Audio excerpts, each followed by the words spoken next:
everyone. I'm Tracey. And I'm Carol. And we are My Outlander Purgatory. Oh my God. Lord, the Purgatory now. Oh my God, the Purgatory. All I have to say is I just finished watching episode 111. Too bad it's not 666, because that would be really, really apropos, don't you think? As did I for the second time. Yeah, I just watched it the second time. Like, I finished it like 15 minutes ago, and like, if my, mascara has run, or I look really, pasty under my eyes, that's why. Because I was a little teary up. With a little clumps. If we turn that sucker on right now while we're doing this, I will... Well, this is the thing. With this episode, I laughed, I cried, I felt every emotion. Yeah, I did feel every emotion. And, sorry, so what are you drinking this evening? I'm drinking a nice Rioja, because we are very into Spanish wine, since we just went to Spain a little while ago. So, it's a nice Rioja. Santa Margarita. You guys, that's all Carol drinks. Santa Margarita Pinot Grigio, please. Or Cabot if I'm having a cheat night. Gets the job done. So, okay. So, episode 111, The Devil's Mark, written by, I wrote down, Tony Graffia. So, where would you say this episode lies on your scale of all-time greatest? Because you were a big fan of last week's episode 10. Yeah, which I thought was a lot of fun, but it doesn't rank as one of my favorites. That would be as of yesterday morning, episode 10 was my fave. Mm-hmm. As of last night, this episode skyrocketed past it. Yeah, I mean, this episode is definitely... I might have to watch... Well, I'll watch it a third time, I'm sure, but... Does it leapfrog over Garrison Commander? I don't know. Only because for me, Garrison Commander was like this little play. This little, like, two-person play. And I just thought it was so, like, well crafted, but whatever. But this episode was so good. This episode, easily number 2. If not number 1.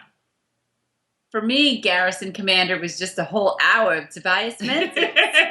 Yeah. I'm surprised that that's not your number 1, but okay.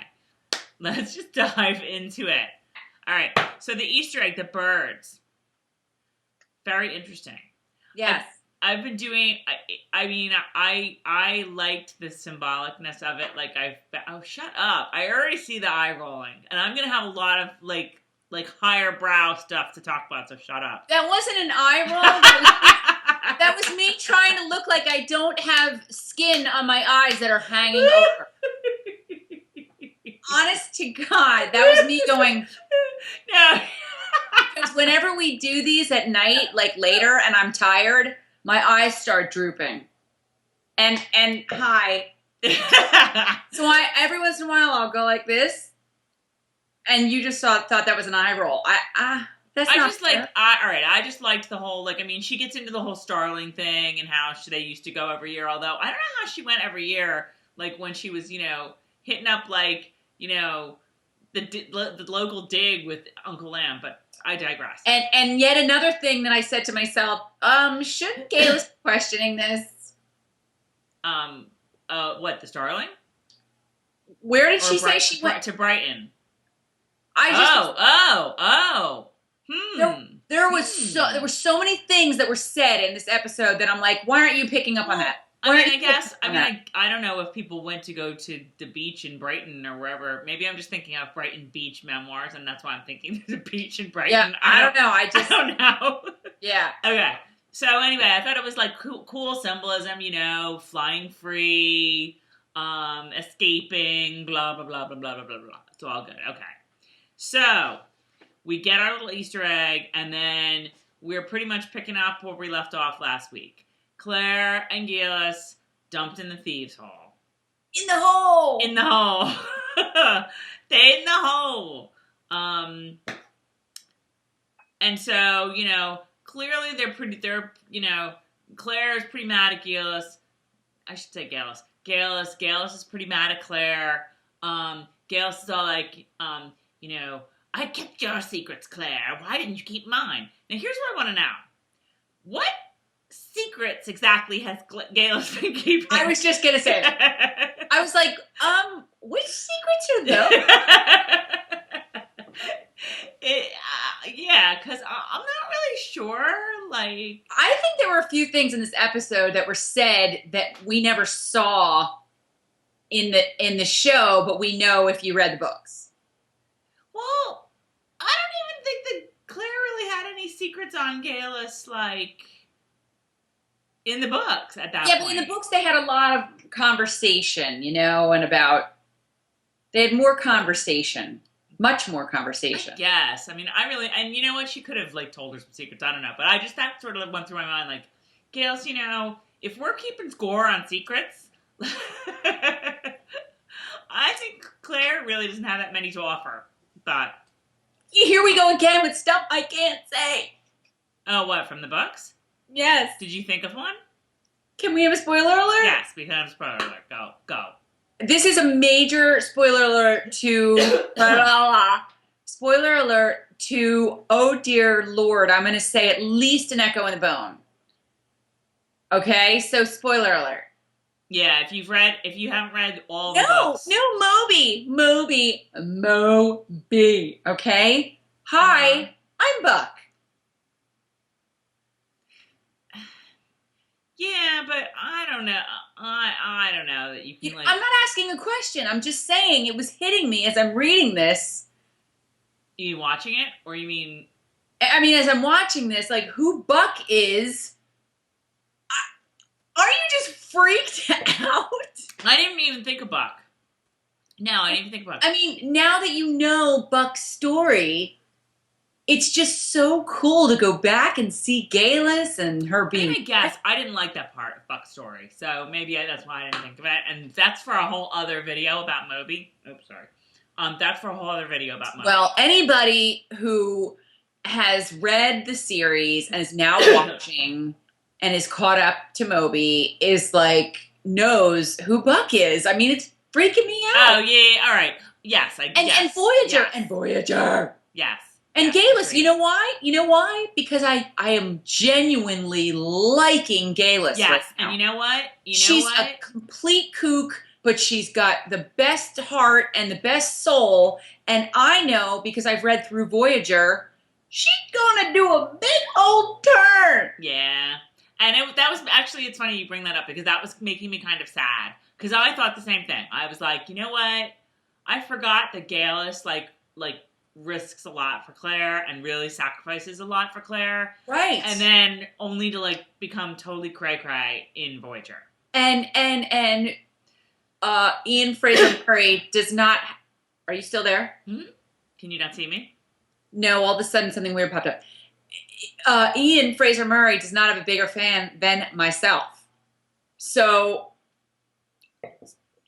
This one, all right, you already gave a spoiler alert. So, I mean, she hurt him horrifically. I know. She becomes a bad person. We know that. I'm having a hard time with this episode. She's being so wonderful to Claire, and I'm going, I hate that I like you. All right, end spoiler alert. Okay. So I wondered about the secret. So they talk, and I actually started to, this is jumping around a little bit, but remember last week when we were Geillis takes a big old information dump all over the place, through all this episode? Yes. And it was kind of frustrating, but it was maybe, but we get it because they're setting up stuff for this week. Right. And I liked that they got all that out of the way. They got all the anger out of the way, because then... kind of as it gets the second day and whatnot, they're able to let that go and support each other, which I really, really liked. But we can get to that. But I just want to say that up front. I had a feeling that I was going to get why they made the choices that they made last week, and I do. And I kind of did that, but whatever. All right, so Claire, so Geillis is like, oh, my lover Dougal will come and rescue us, and it'll be awesome. And then Claire's like, oh, yeah, you might want to rethink that plan, Geillis, because I thought that was the most real thing that Claire has said since the show started. What? When she says, no one is coming. That was just like... I mean, let's just get this out of the way right now. Katrina Balfe, like, there's your Emmy reel.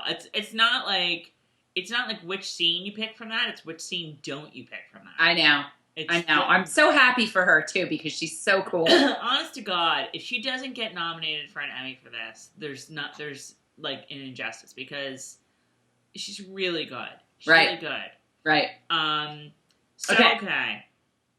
So we're not even at my first note. That scares me. What? What was your? Oh, I haven't gotten to it yet.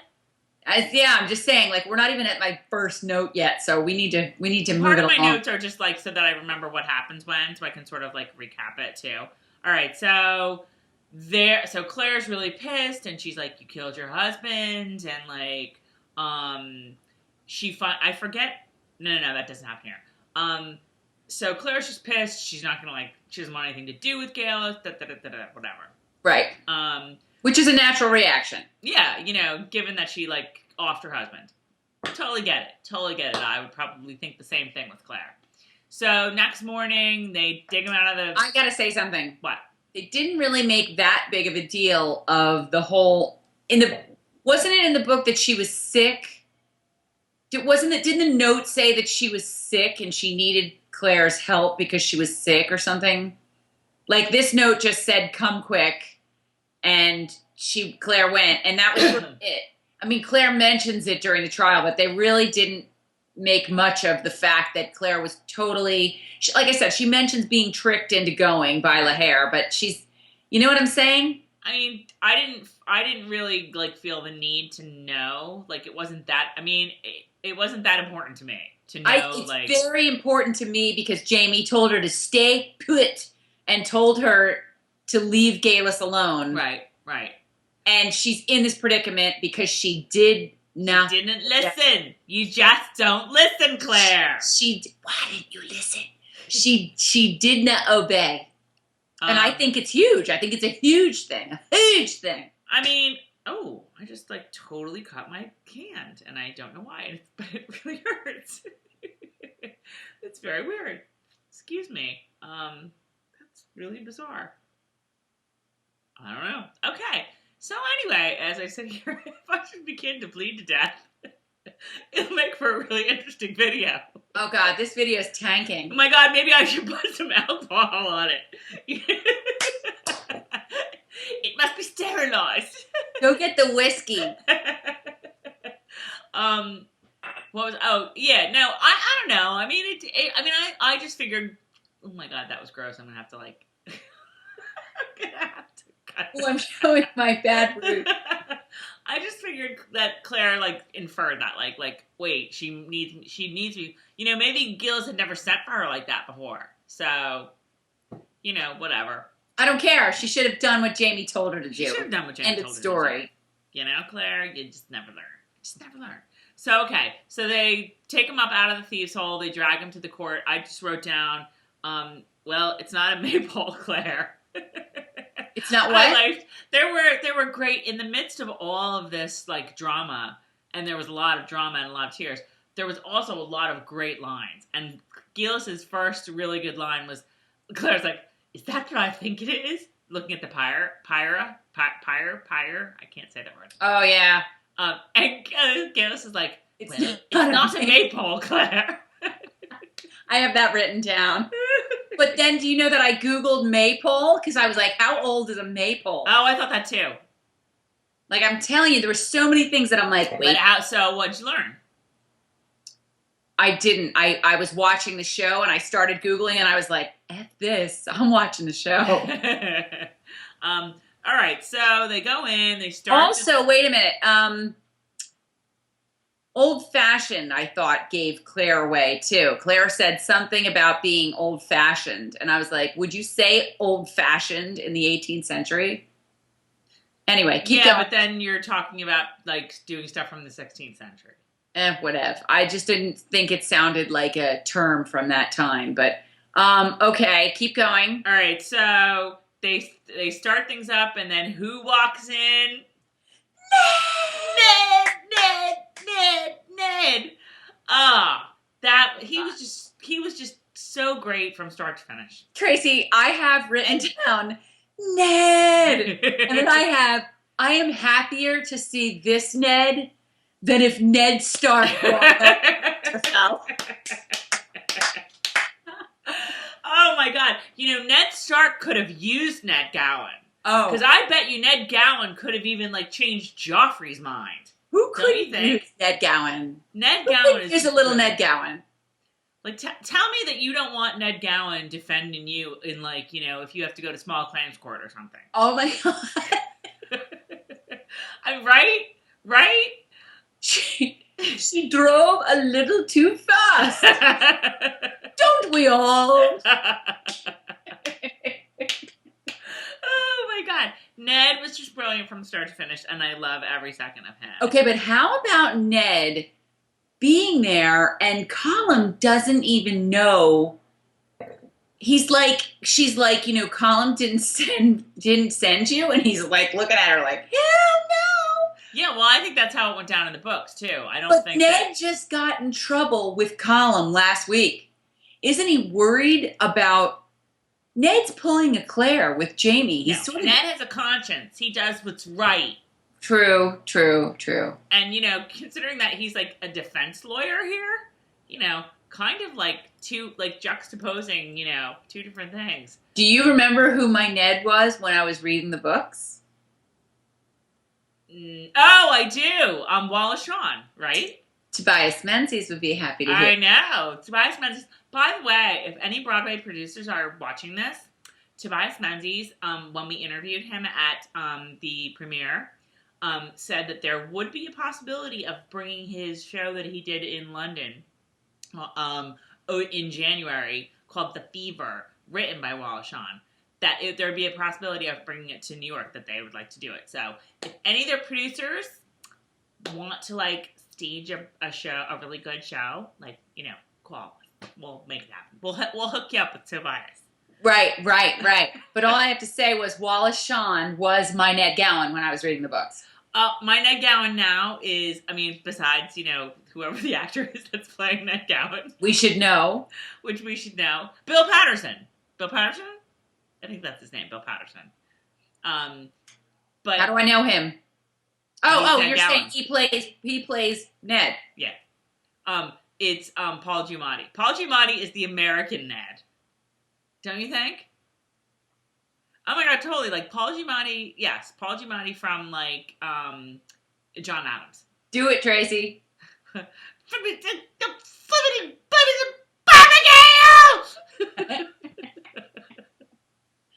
my God. Okay, let's continue. Okay. All right, so Ned, we love every second of him. He's great. He throws shit at the wall. Some of the shit sticks. Some of it doesn't. But he's just... Actually, most of it sticks, but he keeps on throwing. Here. Okay. All right. First witness. Add 2, Jeannie. Well, right? I was like, you betch. Like, that promotion is off, Jeannie. What are you doing here? And she went on for the better part of an hour. I don't want to be Jeannie on performance appraisal day. That's all I have to say. I wouldn't want to be Jeannie on any day working for Geillis. What was she doing? She ain't getting Employee of the Month. She's not getting that parking spot for her work. You have to admit, it wasn't, she clearly, kind of had a sucky job. So she probably had some grievances to air. How do you work for Geillis for that long and hate her? Not to mention Arthur. The flatulating fart face. How do you work for these people for as long as she did? And really, Jeannie, it's called quit. Get another job. I did find it kind of amusing. I found it kind of amusing that in that time period, they happened to round up all of these people. I know, right? But But yeah, Jeannie, testifying against your boss at her witch trial, right? Not the best way to get a promotion. But you could see them finding her because she answered the door. But like all of these, and I won't jump ahead, but like all of these people they found, every time somebody new walked in, I was like, how did they find him? Oh yeah, but again, and it was like looking back at last week, like that's why I didn't really say it in the video last week, but like that's why the changeling was there. The changeling was there because they were going to refer to it in the next episode at the trial. I didn't have a problem with it being disjointed like other people did. I loved it. All right, so Jeannie says, I just wrote down happy as Hogmanay. That made me laugh, that line. Yes, no promotion for Jeannie. So Ned, like, cuts her right down. Whatever. Second witness takes the stand. Changeling Mom. So sad. Yeah, Changeling Mom was very sad. Can you please answer a question for me? And this is something I've never Googled, but I'm going to assume they did that because Diana Gabaldon is usually spot on with her research when it comes to stuff like bigger things like that went on in other centuries. What? They never got the changelings the babies Yes! I have that ran down. Why did they all sitting around waiting? Brought back because if this was really going on, all those babies were dying. I thought the same thing. Wait, I have to find it. I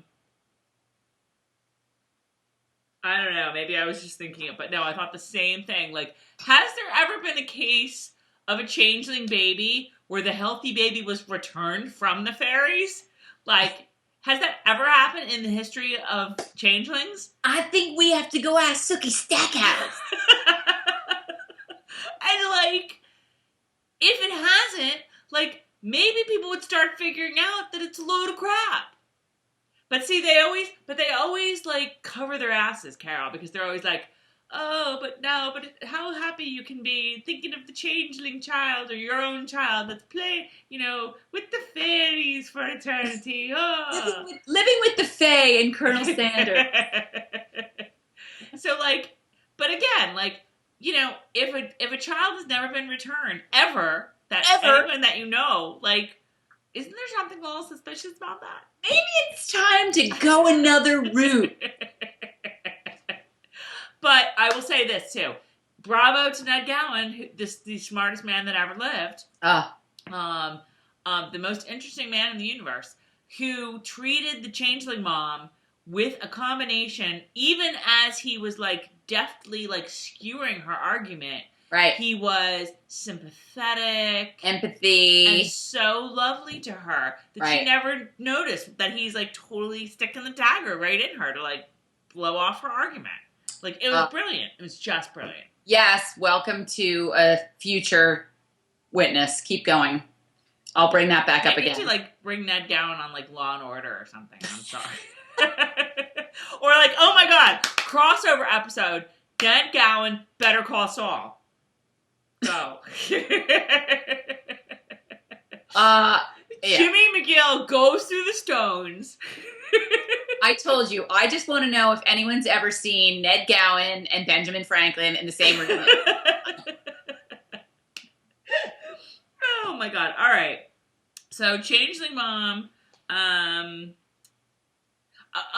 had a question, like, about Claire. Like, how many of these people do you think that she has, are her healing, like, practices limited only to the people of Castle Leoch? I don't think so. I mean, at least in the book, I kind of remember that she, like, did some healing or doctoring with the people of Cranesmere.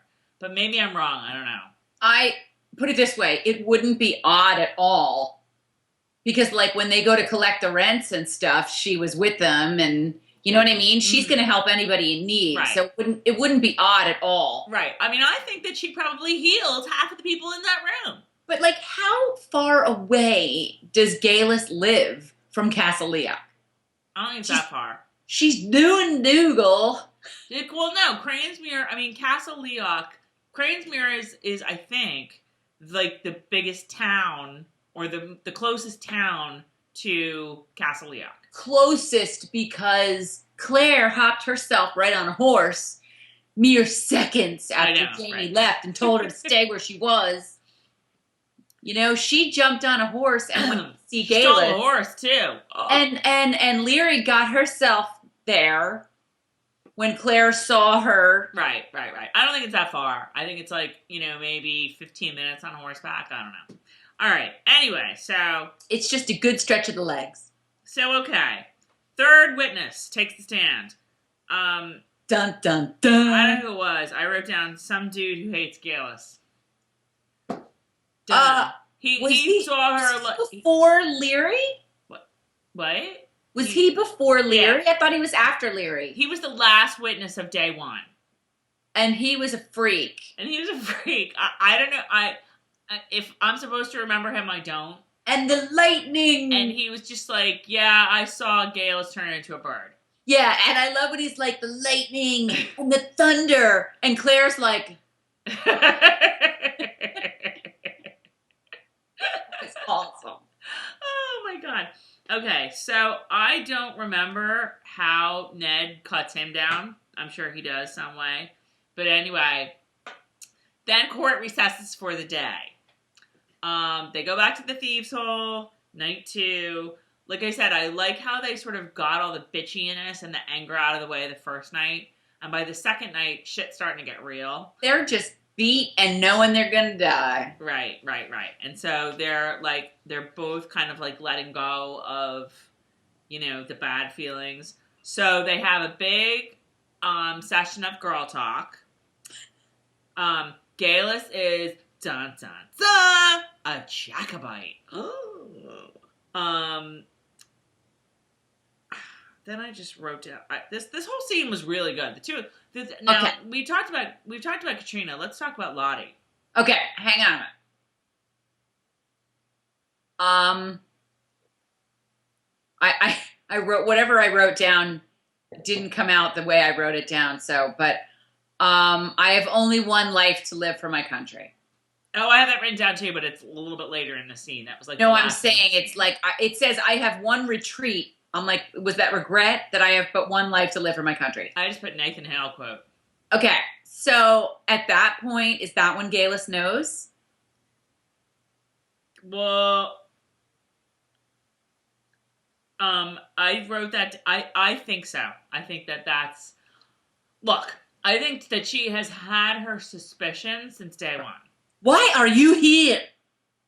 I think that quote. I mean, clearly she knows. She knows what that quote is. Although I will say this: that quote is, I think, is a very American quote. So I don't know. Y'all of the UK persuasion can tell us. Have you heard of what? Persuasion. Our friends in the UK, like, like would Claire have known?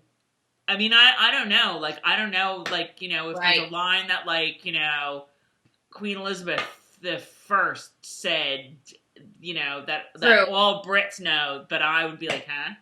True. So I don't know. I don't know why you just gave me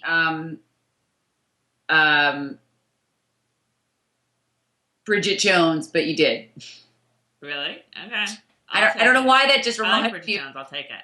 Jones. No, well, but before they got to that, I liked like Lottie was just so good in this whole episode, but she had a really nice moment. I mean, it's interesting that they have her. She kind of says like when Claire's like, "Do you love Dougal?" She's like, that your word's not mine, but you can tell that she does have feelings for him, which is kind of different from the book, but I liked it. I thought Lottie was just so like leveled in her performance, and so much stuff is going on here that she's not like saying or showing or whatever. I thought she was just great in this. Is it me, or is Lottie like the good wine at the wedding of Cana? Like, the good wine was saved till the end. Like, Lottie's been going on, and she's been fine, and she's been good, but she hasn't had a whole lot. But as it's gone on, especially in part 2 of the season, my God, all of a sudden she's like so fantastic. I can't even sit The down. past couple episodes. Yeah. No, So this was now really I'm a like, tour de all force right. episode for her. They saved the good stuff till later. They really did. I wrote down here, Geillis makes impassioned argument for Dougal. I know what it was. And I thought it was great. About how Dougal fights everybody or gets everybody. Yes. Yes. The column fights for the Mackenzies. Dougal fights for the Mackenzies, and the this and the Campbell's, that, and the McDonald's, and the Sorleys, and the McThis, and whatever. Yes, and Claire says, "Oh my God, you love him!" Like however she says it, right? No, I liked that a lot. That whole sort of line of thinking is sort of different from the book, but I think it gives a bit of humanity to Geillis that I liked, that I appreciated. Right. Do you think that Geillis did her research before she came? Oh. Is that a spoiler? I mean, we know in the episode. Because we... But right. So do you think that Geillis did her research and knew she wanted to get to know Dougal Mackenzie? Or do you think she just got to know Dougal Mackenzie since she's been here? That I have no idea. Didn't even think of it. I kind of doubt it. But I think she got there. I don't know. I have no idea because I don't know, what Dougal's historical significance is. We didn't have any scenes of Frank and Reverend Wakefield being oh, now what about this Dougal Mackenzie? Right. He's the ultimate Jacobite or whatever. All right, so moving on. So yeah, the Nathan Hale quote, Geillis gets it. That's because they were Scots. Oh, and they're not... They only care about Blackjack Randall and Sandringham. All right. Suspected Jacobite. Move on. So yeah, the Nathan Hale quote. I think that's the first. That it was really subtle, but I think Geillis was yeah, I think I'm right with my suspicions here. But she definitely got it. She'd got it. Does Claire love Jamie, or the ginger hottie McDougal? When Claire loved Jamie, what? When Geillis is because Claire's all do you love Dougal? Then Geillis is well, what about your red-haired Scottish hunky boy? Do you love him? And we don't see it. Claire does not answer us. Well, I really wish she would have answered about her red-haired Scottish hunky boy. She didn't. She was I'm joking. I'm saying I think I might have to refer to him as a red-haired Scottish junkie boy. Hunky boy. What? You called him a red-haired Scottish Are you writing fan fiction again? What? Are you writing fan fiction again? I have never written fan fiction.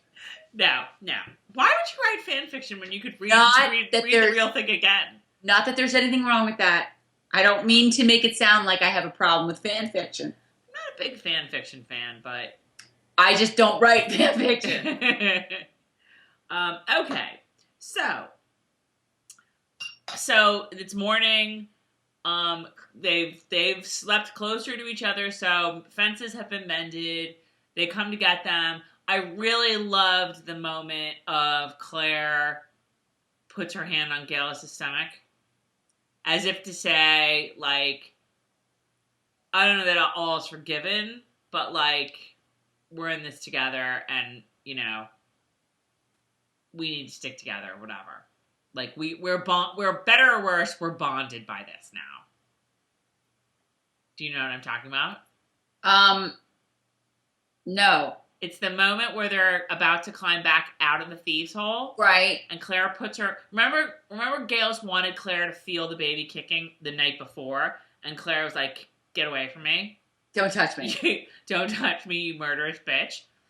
The next night, or the next morning, after night 2, Claire actually puts her hand on Geillis' stomach. Wow, I missed that. As if to say, missed it twice. Maybe all isn't forgiven, but it's good enough. It's all good. I'll try and find it. Yeah, no, it was a nice little moment. They had a moment. They had a nice little moment. So, okay, we're back in the courtroom. The fourth witness takes the stand. Dun, dun, dun! Big hair. And you might as well just, like, I think every audience member is like, ooh. What is happening there? We need a spoiler alert. All right, spoiler alert. When I got to that point in the book where in Voyager, where you found out that Jamie married Leary, Tracey said, "Carol, I threw my book across the room." How? I think the only thing that I have defended him for years. People say, how can you stand it? He married her. I'm like, he didn't know. He didn't know. Claire's been gone now at this point for 10 years, 15 years. He's lonely. She seems like a nice woman. That was 15 years ago. Of course he's going to marry her. And God bless him. I don't blame him. I know. It's a very common... now we've got Jamie in a courtroom seeing Leary giving up his wife. How? I know. No, well, I mean, but people have been asking that since, the Scooby-Doo ending of episode 9 with Leary. Like, how is that going to happen now? That's just, I don't know. That's a conversation for a whole other video. Well, I don't know. On the one hand, I'm like, what the... And on the other hand, I'm like, well, it shows that they've thought ahead because they have to know how they're going to get around that. Right. So at least it's not like Lost. Right. When those of us Lost fans were so into it and we find out they don't know what they're going to do with any of these people. Right. Well, I mean, that didn't have source material to work with either. True. So, I don't know. Apparently, I don't even know. Apparently, the source material doesn't mean a whole lot right now. I don't know what they're going to do. Maybe I don't know what they're going to do with that. How are you going to make me, the viewer, okay with Jamie for marrying her? That's one of the biggest problems that people have had with this change in the story is that how it impacts, it's like a butterfly effect, and how it impacts the story moving forward into subsequent books. Right. And it's a huge issue.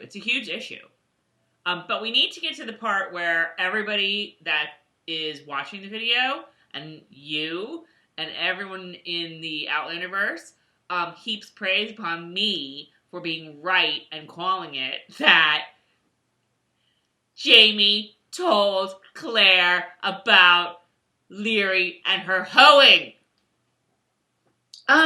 Did I make a big stink about that?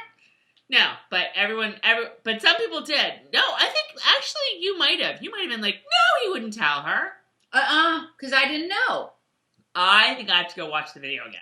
I think I said I don't know if he told her.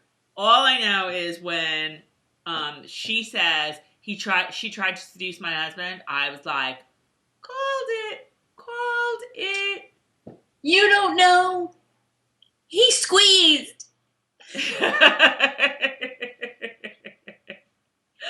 Does Claire know he squeezed? Did he tell her that? Did he tell her that too?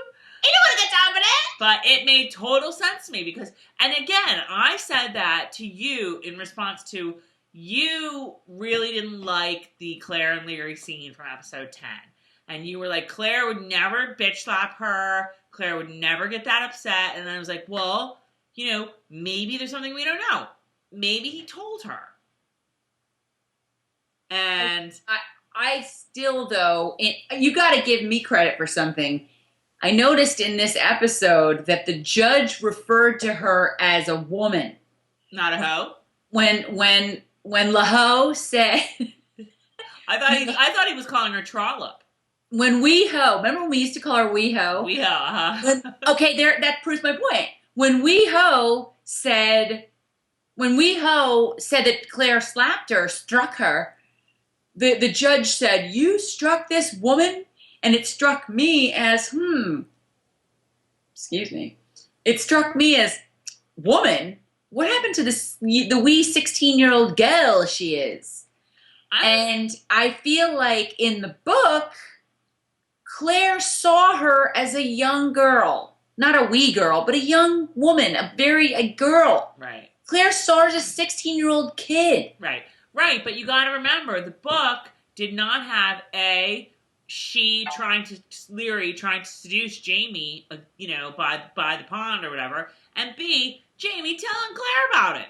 So it's like two different worlds almost. So you can't take book Leary and TV Leary and expect them to be the same because of the different way that they've been approached. Leary in the TV show has been made out to be a much more traditional villain, Right, She's the bad guy. Right. It's much more cut and dry than it was in the book. You're right. In the book, she was kind of just this, oh my God, I'm totally in love with him, and he's so cute, and oh my God, whatever. In the book, in the TV show, she's much more conniving. And even in the book, I think it's presented that she kind of doesn't really know what she's doing so much. She doesn't ever expect that Claire would be, all this would befall Claire. In the TV show, she not only expects it, she wants it to happen. Okay, but hang on a minute.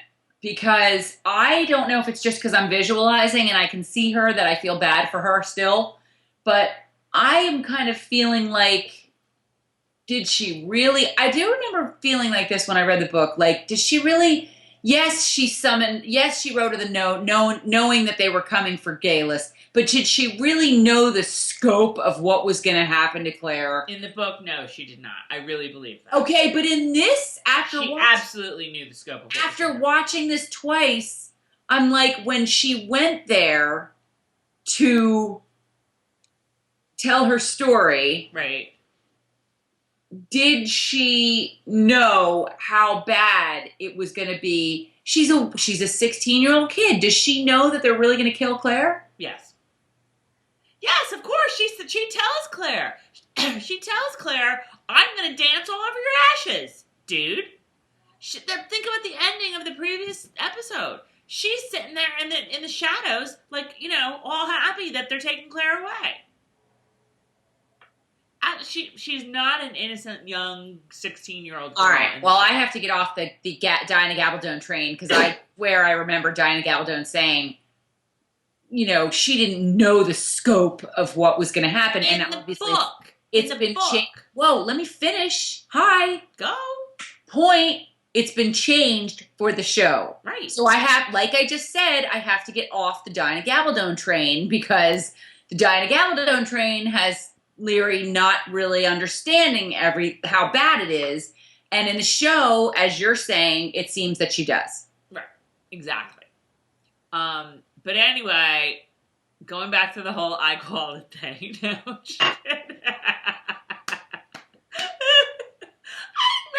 something. I'm so happy. Seriously, I'm so happy. All right, so Leary but this is the other thing. Okay, when did it become, witchy behavior to bitch slap a bitch? That's the thing. Leary's she's a witch because she was mean to me and she stole my boyfriend and then she smacked me. I'm like, really? That's what you need to be a witch? Because Yeah, but you know what? You needed anything to be a witch back then. But I feel like the judge should have called her child. The judge should have said, she struck you, child, instead of you struck a child instead of you struck a woman. You struck this woman. Oh, that would have been more effective. No, agreed. Should have said, you struck this child or at least this young woman, this young girl. Would have been followed by Qual Dyfus? There you go. You struck this girl. That's what should have been said. Ring, ring, Dyfus. We have a witch here. Yeah, back then, hello, of course I struck her. She's acting out. Right. Back then it was back then, you're right. It would have been okay for a Claire character, someone in Claire's position, to strike someone in Leary's position because she's her elder and she said something disrespectful. Right. All right. So, okay. So, I think Ned cuts her down pretty well. Says, it's just like a scorned, kid, whatever. So, fifth witness, Father Bain. Oh, God, I wanted to shoot him right on the spot. I gotta say, now, I'm not gonna put a spoiler alert because this is like I'm sort of like, I'm not really treating like book and show differences as spoilers unless they affect something that happens later. Mm-hmm. And unless I'm remembering the book wrongly, this goes down very differently in the book. Like, Father Bain is much more traditional, like, she's like a harlot and a witch and, off with her head. But I really liked the reverse psychology of what they did in the show. It was really cool. Because you thought for a while, you were like, oh my God, he's going to save her life here. But it was kind of like Ned with the changeling mom. Changeling mom like tanning mom. Teen mom, tanning mom, changeling mom. It's sort of like that. Like, Ned pulled that whole fast one, and it was very sweet. And then here's Father Bain talking about, oh, and Claire saved him, and I couldn't, and I'm not worth, and I'm like, See, I didn't see that coming. I didn't see, I didn't know what was going on. But I didn't see his motivation of the reverse psychology thing until people were like, it takes Satan to do that, like, whatever. And I was like, oh. And then when he looked back at Geillis and Claire and was just like gave him the stink eye. Oh, it was so good. It was and they so were like, good. And Ned was like, yeah, you got me on this one. Like, I just don't even know. You got me. You got me good on this one. I don't even know what to do with this. So, Father Bain, he has the effect that he seeked, or sought. Sought that he seeked.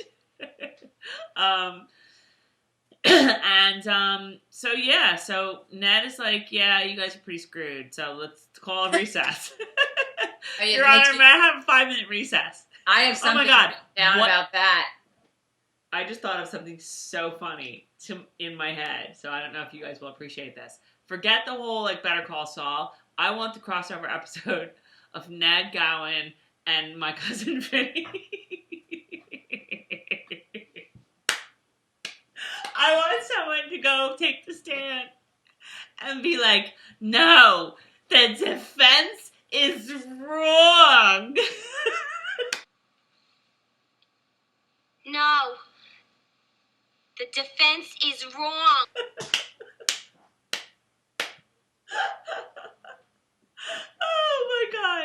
Oh my god, that's the best scene ever. They were using the fennel and the Mary's wort? What? They were using the fennel and the oregano, and everyone knows there's no oregano in the 18th century. Oh my god. Oh, poor Ned. He needed my cousin Vinny at that point because, he was just kind of screwed. Okay, I have to say something that I want to say before you do. Okay. About when they take the little break and go into the room. Okay. I thought they were outside. Weren't they outside? No, they were in they're in a room and Ned's like, you guys got to come out of there. First of all, Claire pulled a Carol because he was like, ladies, you have to come out of there. And Claire turned around and went, we're still talking. Get out. And it was like me with my kids. I am on the phone. And second of all, and again, this is sort of toward the end of right before they come out, but Claire, I guess that you're very, very upset right now, and that's why you didn't really even think twice about a fucking barbecue? How many Scots are having a barbecue? I do have that written down. I'm trying to think if there's anything I have before that. Looks like I'm going to a mocking barbecue. Doesn't that... I put, does that tell Claire? And I honestly... No, but you know what? I think, Carol, that... I think a barbecue is a thing then. But a barbecue is not. Did Jamie not ask Claire last week what Yeah. But Jamie has very tender ears, you know? I mean, like, that's a good question. Yes. I fixated on the barbecue part of it, and I was like, but you know what? I think barbecues were things then. Like, I think that they really, I mean, without spoiling anything, I believe that there are several mentions of barbecues at various points in the upcoming books. It's not a spoiler, but you know, it's a thing. Yeah, I don't know. She certainly didn't react as though she was like, wait, this is really weird. But I mean, like, getting ahead of ourselves a little bit, Geillis says a lot of stuff, and she still doesn't really react. It hits her like a ton of bricks, she says. It hit me like a ton of bricks that the scar was the smallpox scar. That, like, she came through the stones, or she was from the future. She says that. It was the smallpox scar that hits her like a ton of bricks. Geillis is from the future. So all these little clues. Oh, so you're out of the room now. You left the break that they took. No, I know. That's why I said I was jumping ahead. So we'll get to that, because I think I wrote that down. Because Geillis is now asking Claire, why are you here? And she's telling her, like, I just did an accident. But she doesn't actually say either. She doesn't go there and say, like, I came from the future. Right, but Geillis is like, oh my God. What Geillis wants to know, she's not, I mean, yes, she wants to know where if Claire is from the future or not, but what she wants to know is, are you here to F up to F up the Jacobite plan? Exactly. Right. So once she realizes that Claire has no intention, I mean, Claire wants to go home. Once she realizes that Claire didn't come for any reason in particular, then she's cool. She's like, this is all for naught. I'm going to die. I didn't do what I came to do, and you don't give a flying... What? You just happen to be here as an accident. So at that point, I think she doesn't even care if she's from the future, because she's not here to help the Jacobites. That makes sense. I mean, I sort of thought that Geillis was, like, kind of thinking that she would have had an impact anyway, because, you know, she's given money to the cause and whatnot, but no, that makes sense. That Geillis would have. Yeah. Yeah, Geillis is like, I'm screwed anyway. Right. But Geillis grows a heart and is like, I can't let this woman die. Right. She's a good person and she didn't do anything wrong. You know? And Geillis at that point might be, this is one of those things that I wish I could ask Diana on CompuServe, only it's a show thing and not the book thing. But at this moment, Geillis might be like, all right, she's from the future, I can tell, but whatever, it doesn't really matter because I'm going to die regardless. Right. I mean, Geillis knows at that point where she's from. Geillis knows. But I mean, we didn't say that Ned tells them, like, basically, you guys are screwed. The only way out of this is for one of you to, like, rat out the other one. Geillis, Duncan, you know, you're a whore and you, like, have been witching people for 20 years now, so, like, and that's what I was saying earlier. Claire, that's what I was saying. This is going to work for you. It ain't going to work for her. That's what I was saying earlier, which I won't go there, but to think about some of the whoring she did is quite interesting. Yeah. So, that's a great scene. Both of them so good. So they go back inside. You know, the plan is for Claire to rat her out, but Claire can't go through with it. And Ned pulls a gun. What was that? He's thinking he's gonna have, like, you know, he's like, okay, Last time I pulled the gun, when like the whoever the hell the clan was, the Campbells maybe, when they got like ambushed, and Ned pulled the gun and like shot somebody or shot in the air or whatever, and it like ended it. Last time I pulled the gun, totally a success. So I'm gonna try that tactic again and see what happens. Didn't go so well this time. Pulls the gun. They, knock him down, take it from him. I thought he got shot at first. Hang on a minute. Before you go past that, I found it incredibly distracting. What, Ned and the gun? Ned and the gun, because then my mind is going, oh my God, what are they going to do to Ned? And I'm not even paying attention to what's going on over here because I'm so freaking out for Ned. They're going to kill him. They're going to hurt him. What's going to happen to Ned?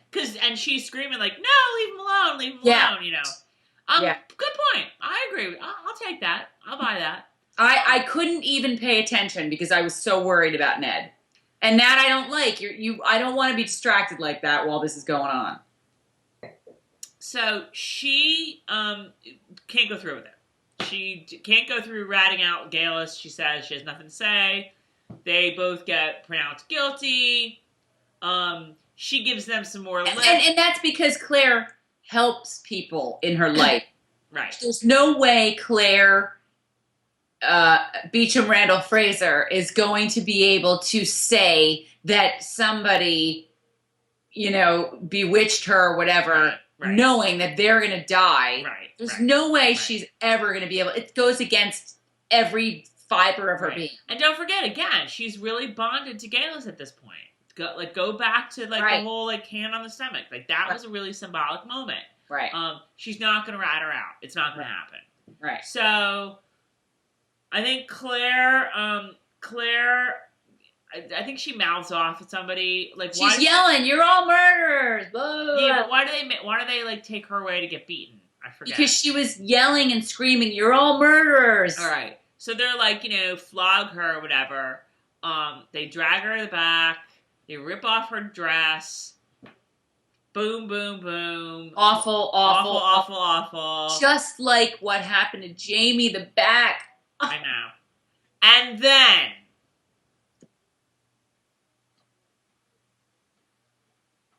it was take your hands off my wife too. I have to tell you that the first time I watched this, it was late. I was in bed watching it on my iPad.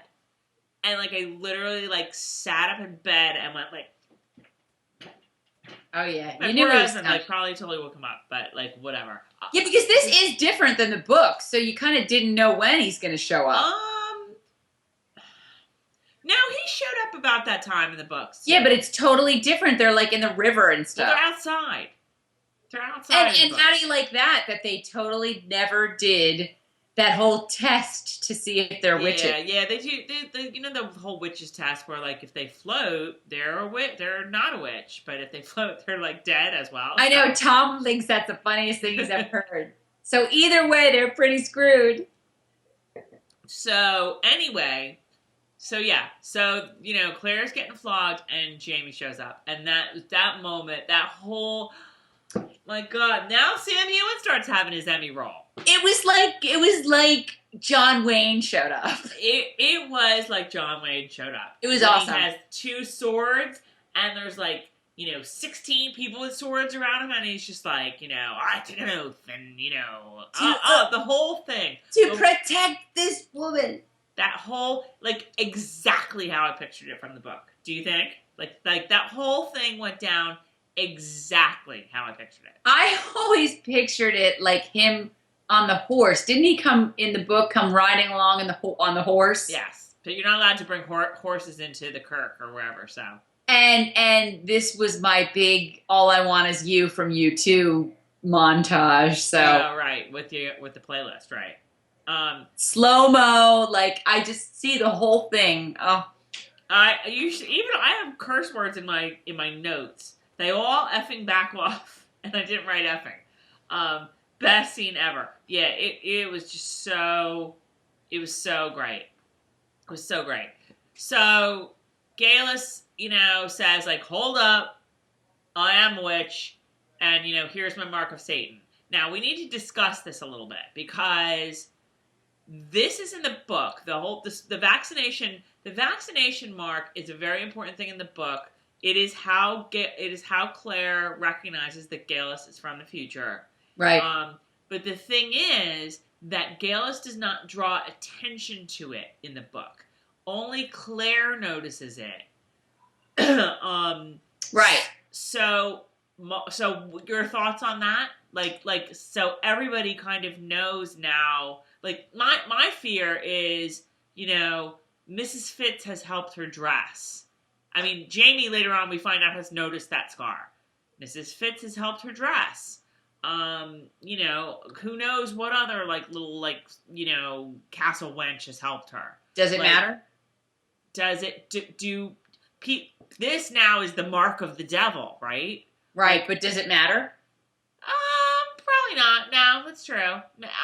Here's what I find very funny / interesting / remarkable. I'd be dead if it were me. I wouldn't be able to. I guess I could, because she ended up doing this. Because I don't have one here or there. I think I do have one, but it's an age thing. You have it there? Really? Actually, it's really, mine is here. I should go like this. And show everyone mine. I think I have one here. I don't remember which side it's on. Oh, that's weird. Excuse me while I find my stuff. My mark, as Jamie would call it. But no, so I thought on my butt cheek. I thought that was interesting, though. Where did I put? You know what? I want to know from you guys. Who else has their smallpox scar? Vaccination. Well, it's an age thing. I want to know who else. I've never talked to anybody before who isn't here. Who's on their butt?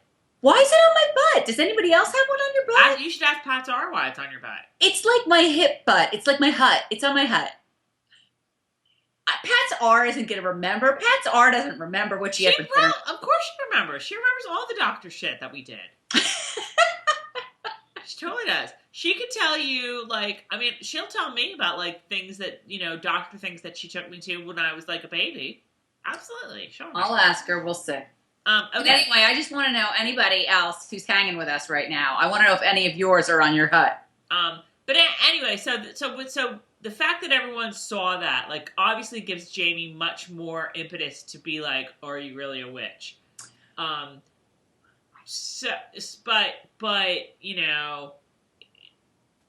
it's kind of interesting. It's an interesting change. So you don't think, so it doesn't you're good with that change. Oh, are you kidding me? I find it kind of interesting because I'm thinking they can use this going forward. Because I was like, this could catch up with her on later seasons. It's really cool. As Geillis was like, here's my witchy scar. I was like, aren't Claire's clothes totally falling off her right now? And isn't her witchy scar showing the same thing? But Jamie was he was the one who said Claire, I've seen your dress and you've got one too. Yeah. No, I thought that was actually that was interesting. That was, I like the change. I like it. Okay. So Geillis gets carted off. Now let me ask you this. They said something about how they clearly know she's with child. Oh my God, I have that written down. When they yell, the judge yells, she's with child. Did you notice that? I don't know if that has implications. It totally does. I mean, okay, full disclosure, I did play Elizabeth in the Crucible. So I know how these things work.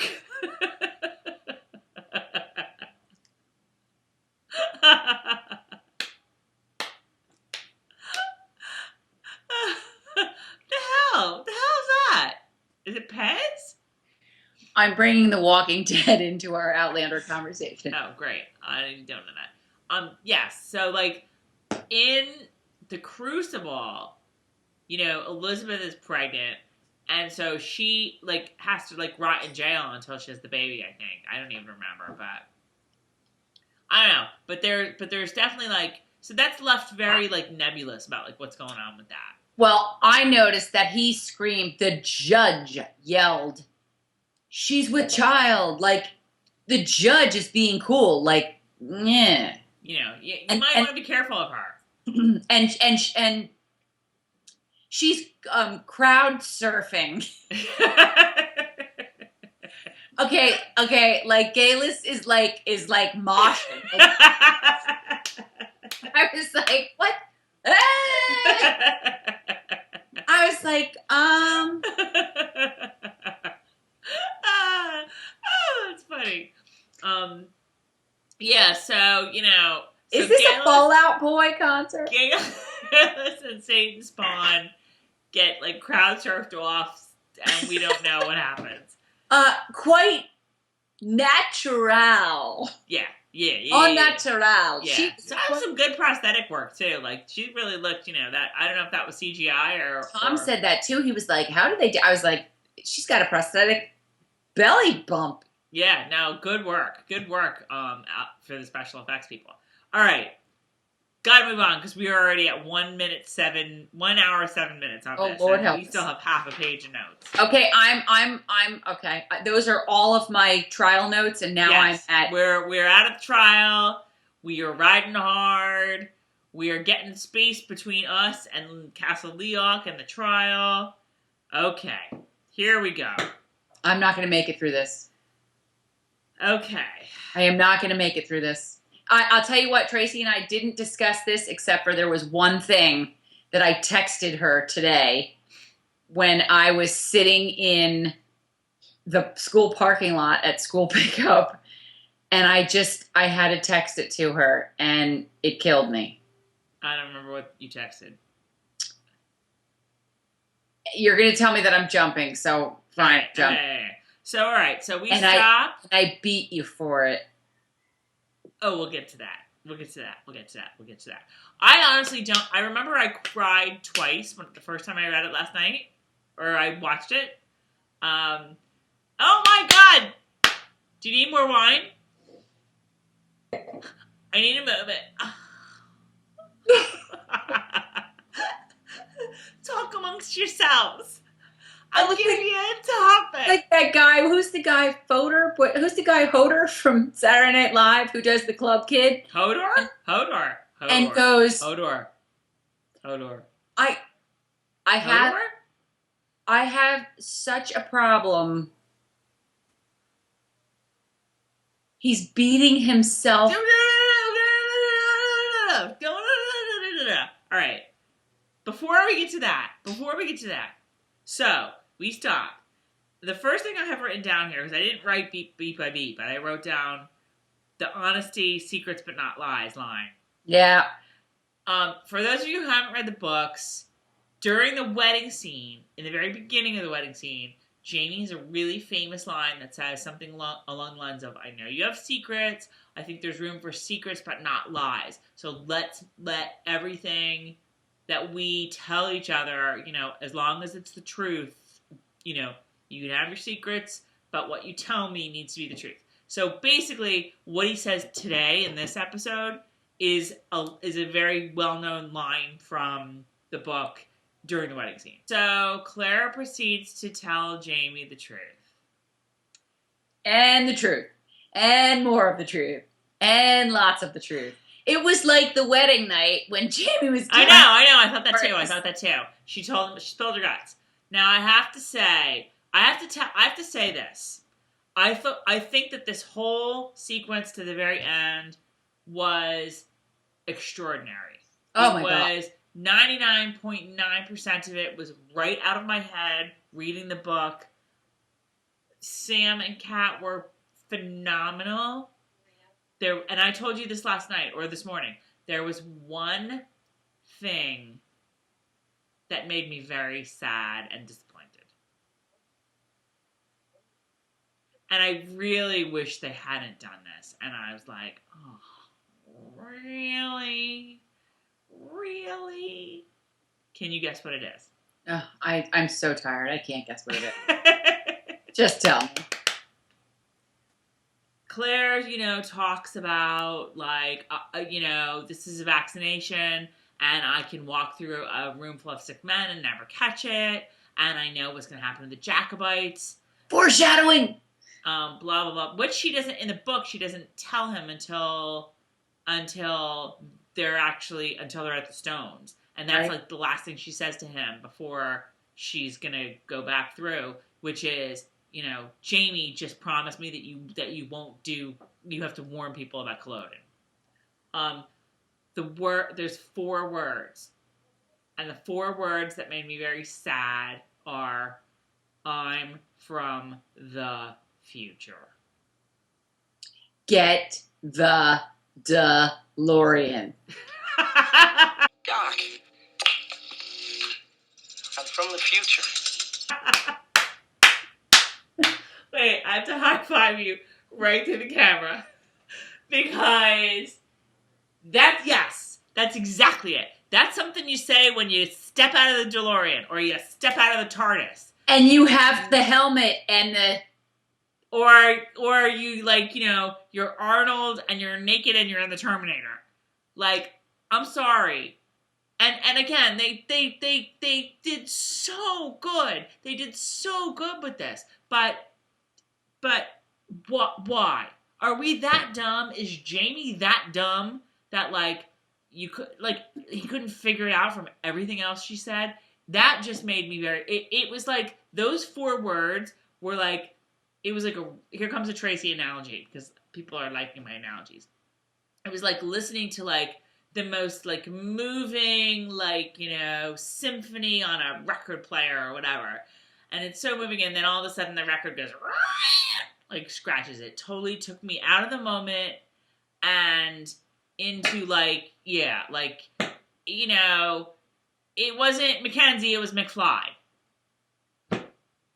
I think she could have just said, I don't belong here, and then gone to, I was born in October of 1918. Okay. I rarely do this, and I'm not going to be able to see it because I don't have my glasses on. Oh, and before we go, finish your point, and then before we go forward, I want to tell you something that's bugging me.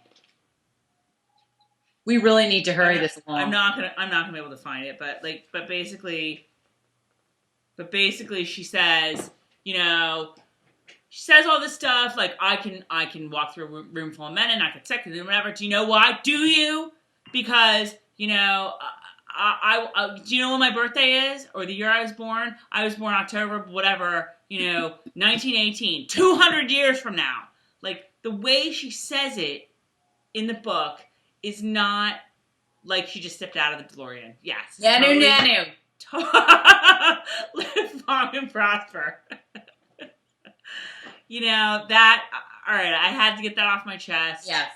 Do you agree? I'm with you. I mean, it didn't bother me as much as it bothered you. It bothered me a whole hell of a lot. And I shouldn't say it really took me out of the moment. It really was just way too raw for her to go, I'm from the future. Yeah. It took me out of the moment. And I went right back in the moment, so it's all good, but...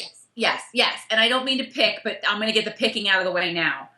Okay. One thing that's bugging me, that bugged me in the last 10, 15 minutes of this episode, that's been bugging me for a while now, and I get it, I don't think they have to do it. They think they have to do it.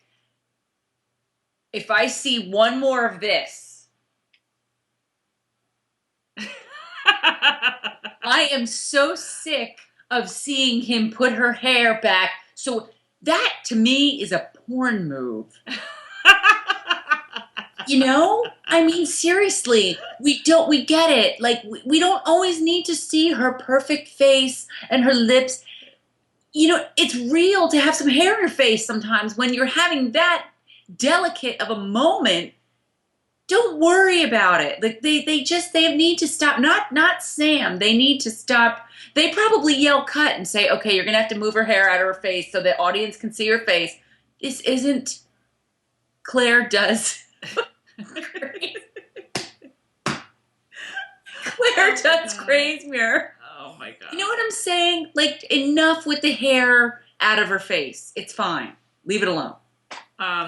Okay. So yeah. All right. So what I wrote down was, Do you agree? It doesn't bother me. It didn't bother me. The way that But I get it. But I get where you're coming from. the way that line distracted you, every time they do that, it distracts the crap out of me, and it takes me out of that special moment that they're in. Right. No, I hear you. I get it. We all have our things. Okay, but moving on here because we gotta wrap this up. Or this video. I'm sorry. Just bear with us. But like, come on, you guys want to talk about this too, right? Right. Okay. Sam's reaction to hearing all of this from her, and just you could see him thinking. You could see him. It was beautiful. Yes, so good. That so acting good. was perfection. Sam Hewen, if you're watching this, Perfection.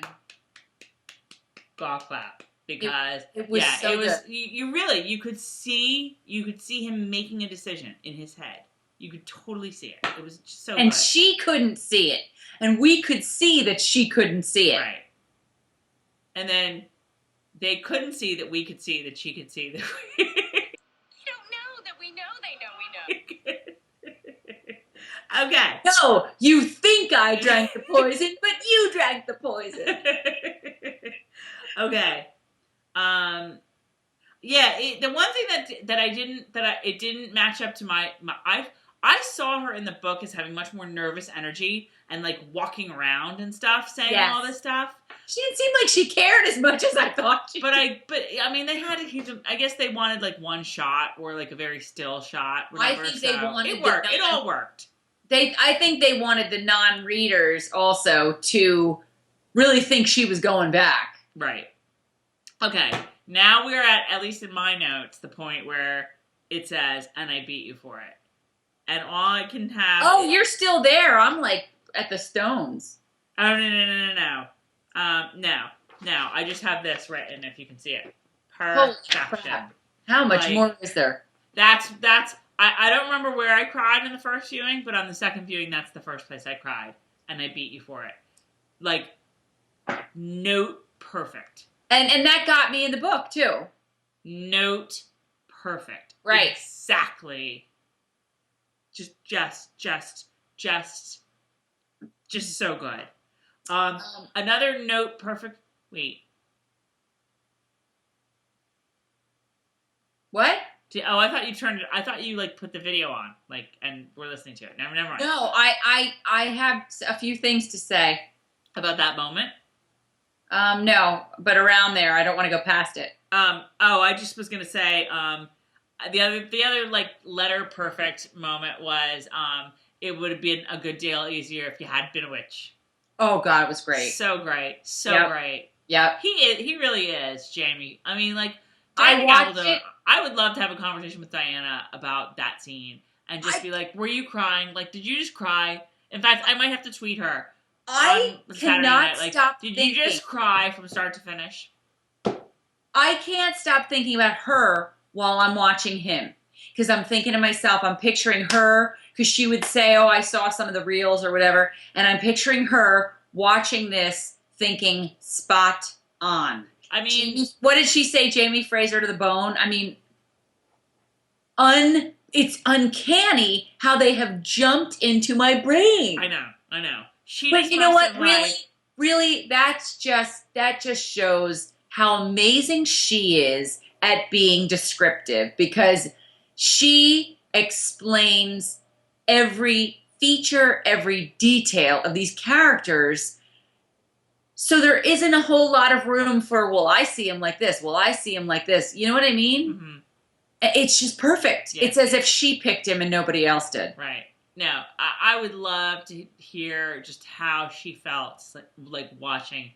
I mean, this is arguably some of the, like, certainly like top 3, top 5, like, iconic scenes of the book.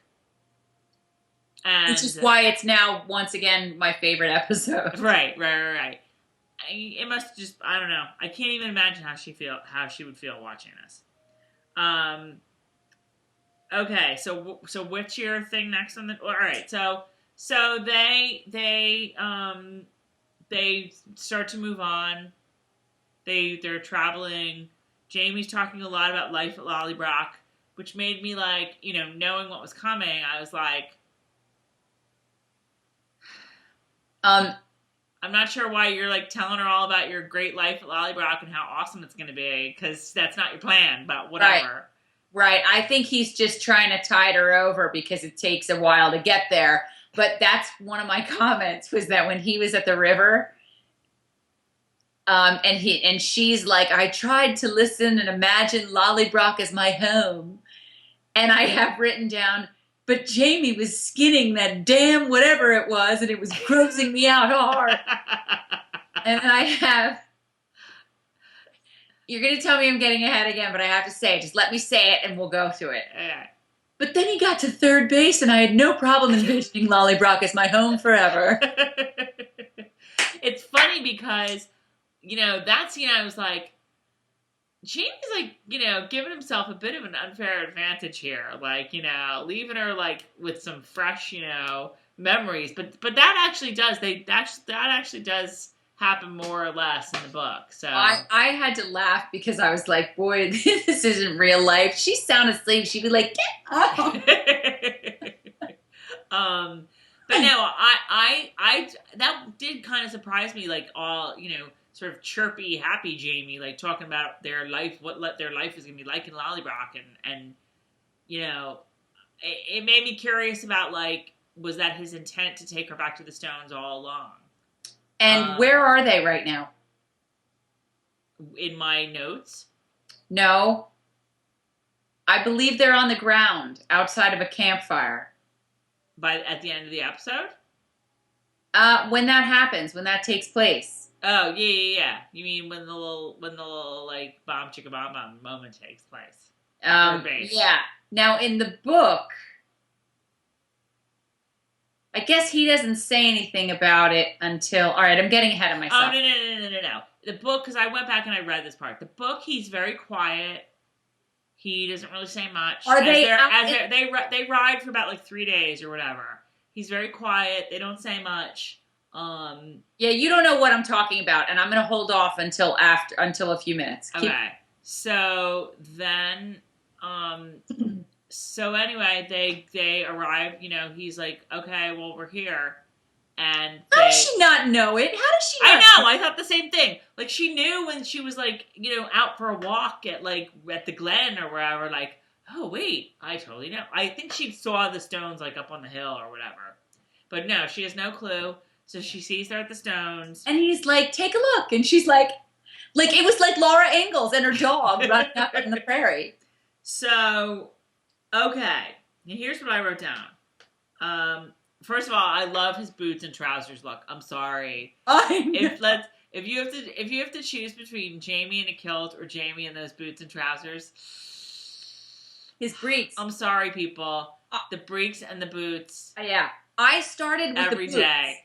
I started with the boots. I was like, look at those boots. Those are interesting. They sort of fold over, and then those are the breeks.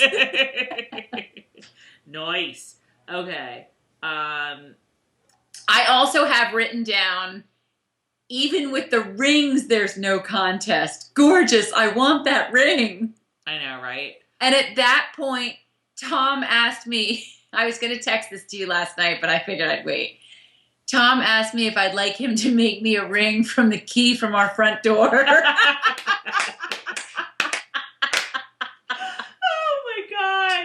Oh my God, that's too... That we probably got from the hardware store. You can get an extra at Home Depot. All right. Make jewelry out of, it's like Janet Jackson from the 80s and her key earring all over again. So they get to the Stones, and then Jamie's like, I love how he pulls out his sword, like sweep the room. Like Charlie's Angels.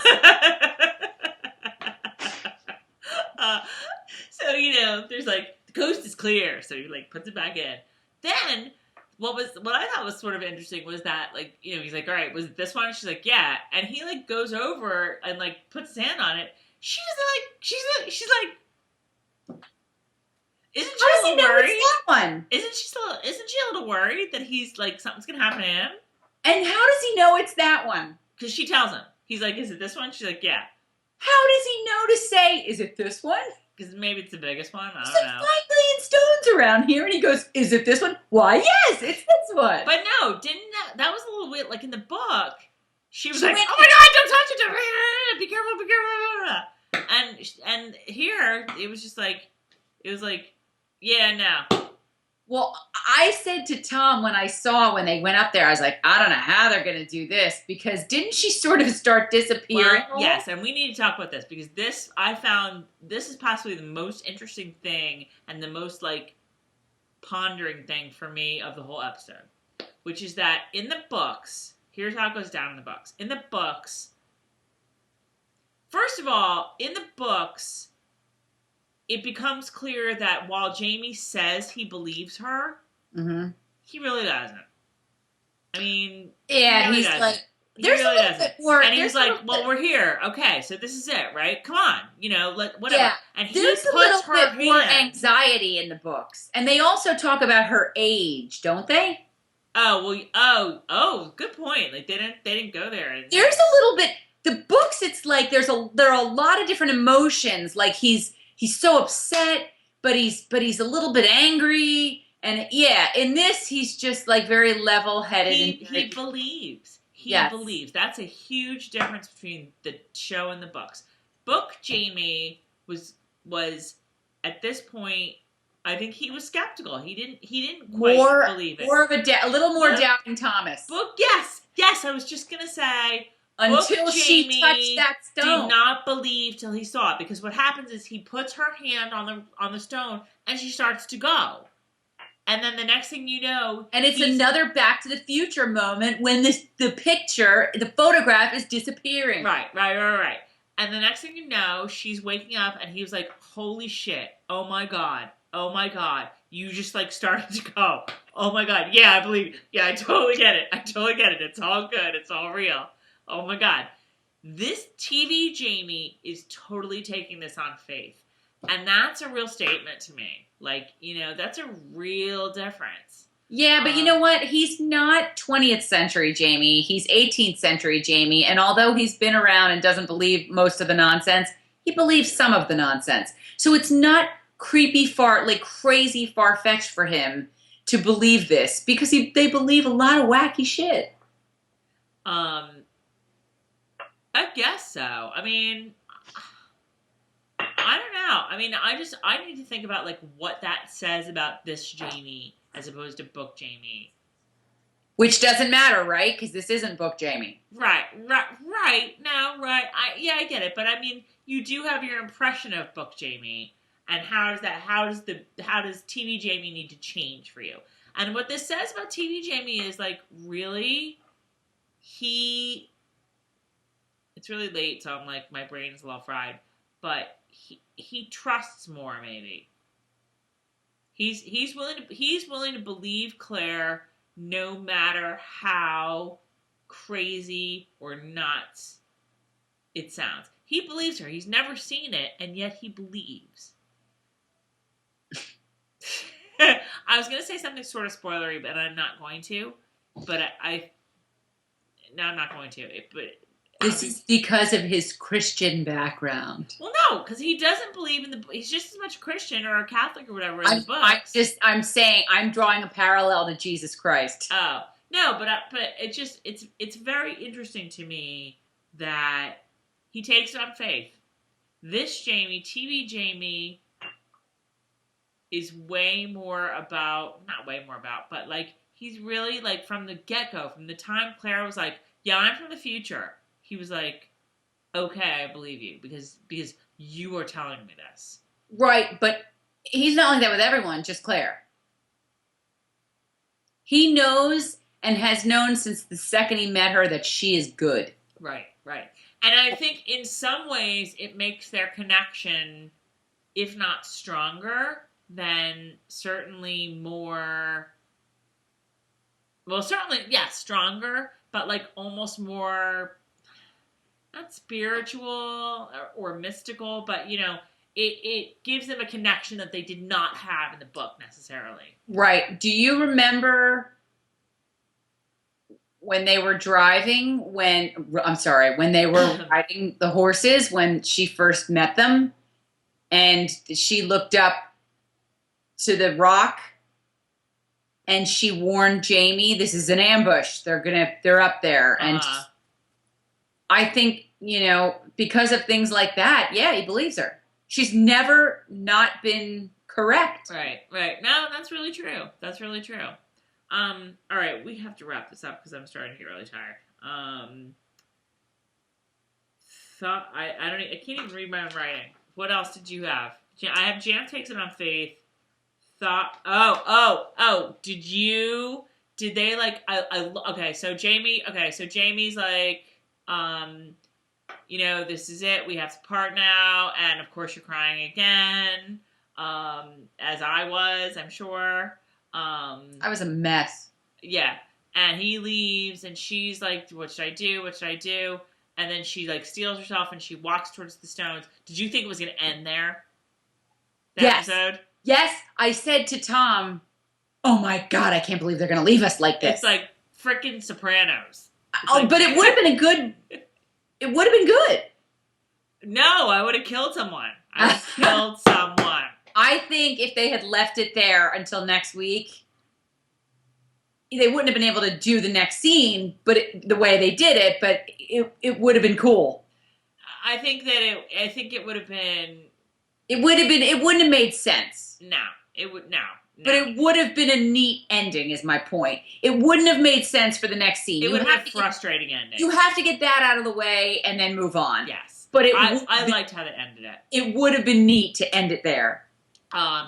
So then you see Jamie, and clearly he's asleep. It looks like he's been crying, whatever. All I kept thinking of is, how are they going to do the dried tears? I know, but they did a good job. I thought they were. Well, they just showed him crying. Yeah. And then the next thing you hear is like, on your feet, soldier, and I loved that. I loved it. Now, I loved it. Where was he at this moment? He's at the campsite. And where was he in the book? At the Crofter's cottage. Ain't no cottage in the show. No, it didn't bother me. That bothered me because of... It didn't bother me, but it's all you know where I'm going with that. Yeah. So that's it. So she's staying put. Oh, you didn't mention one thing that is so true to the book is the pained look on his face. He's asleep, remember? Uh-huh. She showed up, I think, many years ago when I blogged this. I think I said, typical of a man that he's asleep after all that, She walks in and he's asleep in the book, but he's got that pained look on his face and the tear stain and blah, blah, blah, blah, blah. Right. He really was like sleeping, but he was like, You know what's really interesting about Sam Heughan's acting? Everything? Other than everything. Like, not even the face, it's the voice. For me, it's the voice. Like, his emotion sits in his voice. Yes, but for me also, it's his eyes. He has such a range of where those eyes are going. Whether they're just going a little bit or whether they're looking, his eyes are, he's just fantastic. He's fantastic. They were all fantastic. And all around. There's not been one person that I've gone, oh. I know, right? There's no, I mean, this is the series so far. Like, I'm really like, there has not been one actor or performance that I've been like, all right, it's A. Right. Frankly, the casting agency deserves an Emmy. And that's it. That, and it just like faded to black. And there was no cliffhanger, and nor should there have been. They're together. It almost felt like, to me, a little bit of a season ending. I know. Or a mid-season Did she say on your feet, soldier, in the book? I don't think so. I don't think so. I guess I always feel like I would like to see, and this isn't her, excuse me, it's how she's written. I would like to see a little bit more, what's the term, out of her. I guess I'm expecting Claire to be someone Claire is not, so that's that. Claire is very matter of fact and on your feet, soldier, and but I guess if it were me, I'd be hop on pop. And I think that's sorry. Did I just say that? Because really, if it were me, I would never have even walked up that hill to the stone. I mean, and that is really something I have to compliment them on as well. They had me sitting here going, oh no, oh no. But then I was like, oh, but Frank, I was her. Just like you're her in the book and it's written from her point of view. I'm her in the show. And I'm going, you're feeling all those emotions that she's feeling. And that really is a testament to how phenomenal this show is. I know. Yeah, this episode was, like I said, Garrison Commander is probably still overall, AKA an hour of Tobias. Is still overall edging out this one by a hair, but this one was just really great. And performance is great all around. Structure of the episode, great. The transition from like the courtroom to just Jamie and Claire, and they're like it's almost like two different episodes, you know? It was. But like seamless. Just really, really good. So, all right. Anything else about this episode other than it was brilliant? I need to go to my bed now. I need to go to bed. All right. Once again, you guys, it's been really fun. I keep thinking like that this is it for the season because I'm telling you, it feels like a season ender. But we'll be back next week. And we have 5 more. Oh, God.